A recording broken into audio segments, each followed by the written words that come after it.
Hello. In this presentation, my colleagues Victoria Pauls, Elise Bulfin, and myself, Martinez, propose an empirical study of reader engagement using the framework of story-world possible selves. We start with some basic underlying assumptions regarding the nature of engagement, particularly related to emotions such as empathy and feelings for oneself, to cognitive phenomena such as deictic center shifting and embodiment, and to feelings of identification, self-relevance, and self-transformation, the latter already noted by Aristotle and by the Romantic poet Coleridge himself. Although these phenomena are well documented in the literature in the field, there are still some challenges that need to be addressed, particularly connected to how to conflate the meaning construction operations of literary critics and scholars with those of ordinary readers. That is, how to study both culturally shared and extremely idiosyncratic responses. Also, how to empirically investigate those on flesh and blood readers. And finally, how to connect all of these to the formal features of a narrative. And a further challenge is to do all of this within a single comprehensive paradigm. We think that the framework of story-world possible selves can serve this purpose, and we wish to briefly present to you how we think this can be done. Story-world possible selves are mental models of the self, projected into story worlds. They are formally conceived as blends of an internal and an external narrative conceptualizer, that is, a focalizer, and a real reader. Blending is a crucial process in the emergence of an SPS blend. According to blending theory, two mental spaces or inputs become conceptually integrated when some of their features get activated and are selectively projected to a third mental space or blend. The blend thus contains features from the inputs, but also novel features which emerge from the process of blending and which were not originally in any of the inputs, but which can be now projected back into any of them throughout the network, enriching and modifying their internal structure. This explains, for instance, idiosyncratic character construction and feelings of self-transformation. These are the two input spaces to a basic SPS blend, like the one we have just seen. In cognitive narratology, characters are mental representations of fictional individuals based on theory of mind. In social psychology, on the other hand, the self-concept is similarly conceived as a complex mental representation of the self, consisting of several interrelated substructures: self-schemas, what we think we are from social experience, and possible selves, what we would like or hate to become, and also images of the self in the past. In self-schema theory, the interaction of an individual's self-schemas and possible selves is considered to underlie behavior and motivation, as well as to be a powerful source of emotions. Approaching or moving away from a desired or undesired image of the self, even within a story world, can explain the fresh emotions, not mimetic, not empathetic, feelings for oneself, extensively documented by narrative psychologists. This is a classification of story-world possible selves according to several parameters: the nature of the inputs, narrator, character, focalizer, or author SPSs for input 1, and the different parts of the self-concept for input 2. Also, according to the nature of the blending operation, SPS blends can be mirror, where the inputs have similar internal topologies, and this is likely to result in empathy and identification, or double scope, where the inputs have clashing topologies, as with Montresor in Post-Casque, resulting in a strong ethical conflict, particularly when what is at stake is one of our core self-schemas, such as the self as a generous or principled individual. Finally, depending on degrees of cultural predictability, SPS blends can be primary or culturally shared by communities of readers, or slipnets, that is strongly idiosyncratic and unpredictable based on personal experience. The role of SPS blends in readers' construal operations is evidenced in narrative discourse by the presence of linguistic expressions which require a hybrid mental referent for referential disambiguation. Within a cognitive linguistics paradigm based on Langaker's cognitive grammar, I have classified them as SPS objectification and subjectification devices. Basically, they all involve the grammaticalization of a hybrid experiencing entity which merges the narrative focalizer and the flesh and blood reader, and as co-conceptualizers engaged in the construal of narrative meanings. Here you have examples of the most common of these expressions, and research in this direction is growing. Moreover, it is relatively frequent for some of these expressions to co-occur at certain points in a narrative in the form of SPS nodes, like the one in this example. Here there are two cases of politeness, some inclusive reference and double deixis, and an experiencer-less process of cognition nominalized as hope. All of these drag readers into the semantic slot of experiencer together with the intradiegetic conceptualizer. Based on all of the above, our aims in this study are connected to exploring narrative engagement from a variety of perspectives, with particular attention to testing the empirical affordances of SPS theory with reference to child abuse narratives and their effects on readers. This part of the presentation will discuss how readers may respond to literary representations of child sexual abuse, or CSA. CSA is a major public health issue affecting 1 in 9 people worldwide, with potentially grave mental and physical health consequences. However, CSA, especially in intrafamilial form, remains relatively taboo, and stakeholders refer to a social flinch or public unwillingness to engage with the subject, which hinders efforts to prevent CSA and detracts from survivors' well-being. Despite this real-world response, CSA is very frequently depicted in fictional cultural works like novels, films, and television series. These include crime, gothic horror, young adult, and across the range of general and literary fiction. Across these genres, there is what I think of as a representational spectrum from sensitive, nuanced portrayals, which try to think genuinely about CSA and to be true to survivors' experiences, to more sensationalized treatments, which tend to deal in extremes and exaggeration, to reiterate CSA myths and stereotypes, to use generic tropes and formulae, and overall to instrumentalize CSA as a plot device, often to chart another character's development. But this is not clear-cut, and many works mix these representational strategies. And our focus here today is on those that attempt to take a sensitive, nuanced approach to CSA to think about how they may affect the readers who read them. So our interest in these works is based on the premise that we use narrative, including fictional stories, to make sense of our worlds, so that fictional cultural works collectively provide an interpretative lens through which we can view and understand our society and experiences. Hence, public understandings of issues like CSA may be derived in part from cultural representations of it, and as we know, public understandings have a key effect on CSA prevention efforts and survivors' health outcomes. We know from lots of media studies about the influence of factual media framing of CSA on public understanding. For example, the skewing effect of the media's consistent focus on extreme cases. But I think a missing part of the puzzle for understanding how views on CSA are formed is investing fictional representations. Now I'll briefly talk you through a few relevant aspects of the scholarship supporting this view of the impactful nature of cultural works, based on both the application of cognitive psychology theories and the results of empirical studies of audience response. Becoming immersed in fictional story worlds can have a strong emotional impact on audiences, sometimes generating a sufficiently deep response to influence people's perceptions of issues. Fiction can be thought of as offering not just a thought experiment, but a feeling experiment too, to borrow Adeline Chance Putra's lovely phrase, allowing readers and viewers to experience a new setting, a network of people, and to see through someone else's eyes. A number of empirical audience response studies show that when fiction produces strong cognitive and emotional responses, it can, in some cases, increase sympathy or empathy and improve social cognition. It can reduce outgroup prejudice, ameliorate negative emotions, trigger self-reflection and generate insight or self-understanding, make distant issues seem more personally relevant, and elicit changes in beliefs and behavior, including pro-social behavior. The Seoul Reader Response Study on literary depictions of adult rape by Emmy Koopman and Kupchik in 2012 showed that realistic depictions could provoke socially desirable responses such as empathy and reflection.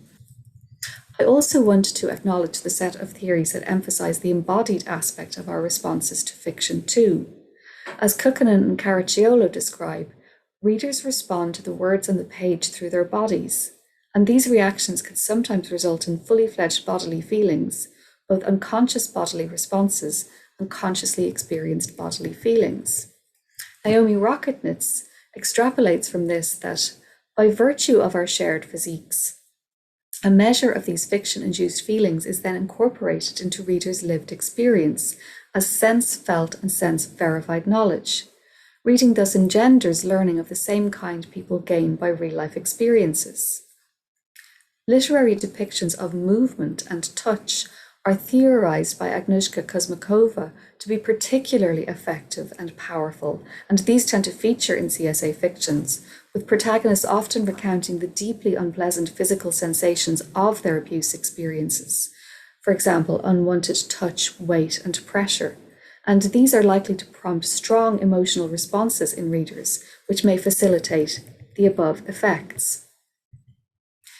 Cumulatively, this suggests that CSA fictions may aid unaffected individuals develop empathy and understanding for survivors, and make CSA seem like a more important issue to them.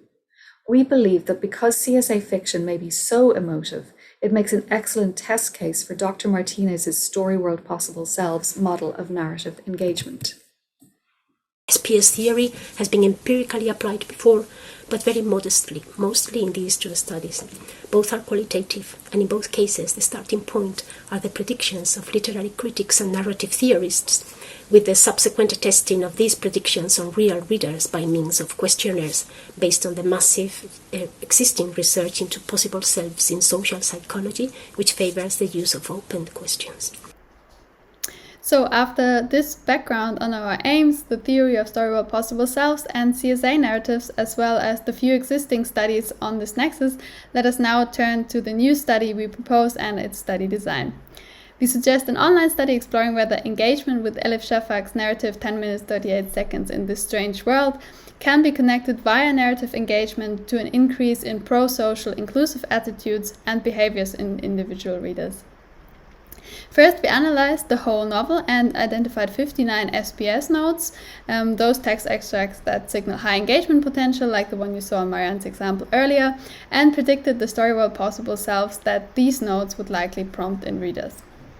Based on this textual analysis, we then created two sets of text with around 10,000 words each, one which includes many of these SPS notes and one which doesn't.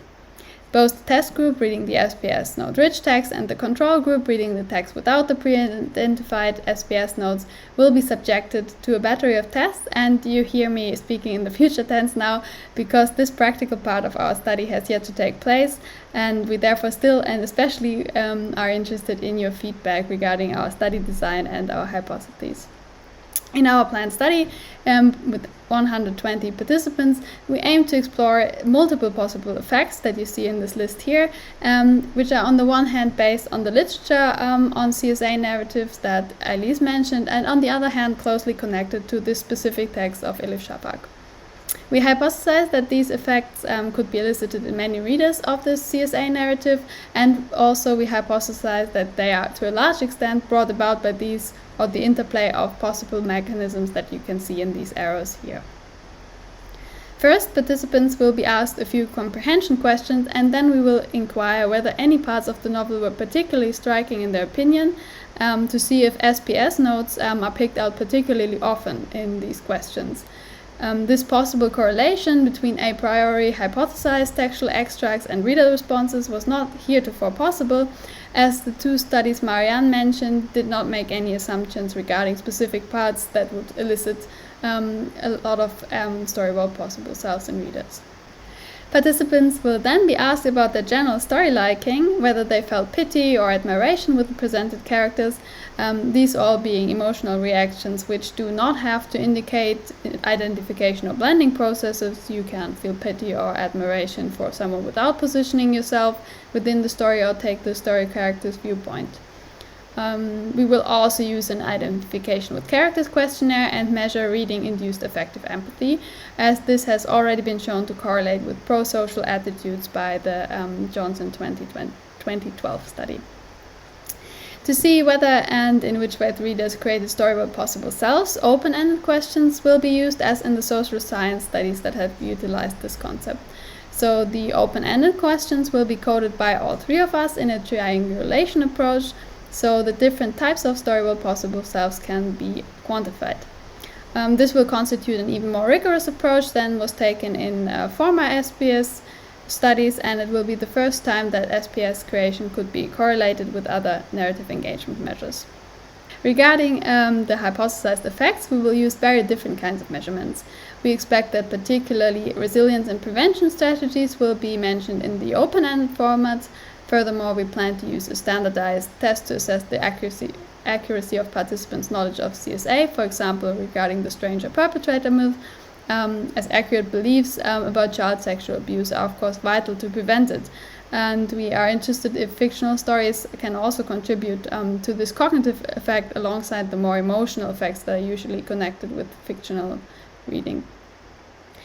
But we are not only interested in possible prevention mechanisms, but also the way fiction reading might change the way readers treat survivors of CSA.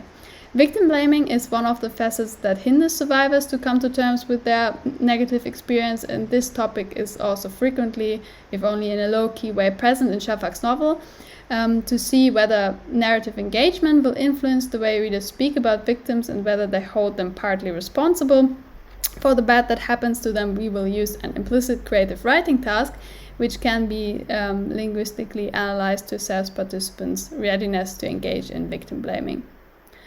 Lastly, an emotional perception task will shed light on participants' likelihood to interpret and misinterpret emotions as conveying need for help, as for example fear that you can see on the picture, as this has been shown to be connected to narrative empathy and increased actual helping behavior, something that we cannot test in this empirical study. These are quite a few possible effects. As you can see, we cannot draw on many previous studies regarding the effects of a reading experience. We kept this quite broad and exploratory. In the following, I will show a few of our hypotheses. Please feel free to pause the video and look at them more closely, as there won't be time here to explain them all in detail. In general, we expect that liking will be positively correlated with the number of storyboard possible selves that readers come up with, and so will affective empathy. This, we believe, will be independent of the type, desired, feared, or past storyboard possible self, the rationale being that engagement does not have to equal positive emotions. Thus, even readers who create many or mainly feared storyboard possible selves will rate their reading experience as positive in the end. And identification with the character is not necessary for SPS blends, we believe, so we expect that some readers might show high SPS activation without high identification with characters. High identification with a particular character, and in the text there are mostly 3 different characters, as well as felt similarity with these characters will result, so we imagine, in a higher number of mirror storyboard possible selves, while higher ratings for pity and admiration might go with double scope storyboard possible selves. Zooming in on the expected types of storyboard possible selves, the study of Martinez and Herman 2021 suggests that the most frequent will be self-schema storyboard possible selves, that is, those involving self-concept networks related to what we think we are according to our social experience. However, given that this is a very different genre, undesired storyboard possible selves may be more frequent than in the so far undertaken studies, for example, the abused self or the unbelieved self in this case.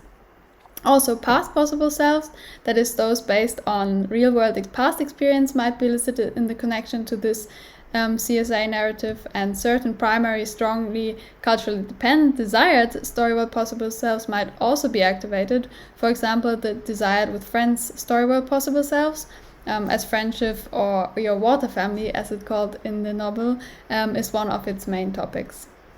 We theorize that certain storyboard possible selves, such as the protective self-schema storyboard possible selves or the abused undesired self, can be empirically tied to specific pro-social outcomes. For example, individuals personally unaffected by abuse with the emergence of protective storyboard possible selves may be more susceptible to incorporating new protective strategies as an effect of the narrative. These may also correlate with increased empathy for survivors and avoidance of victim blaming.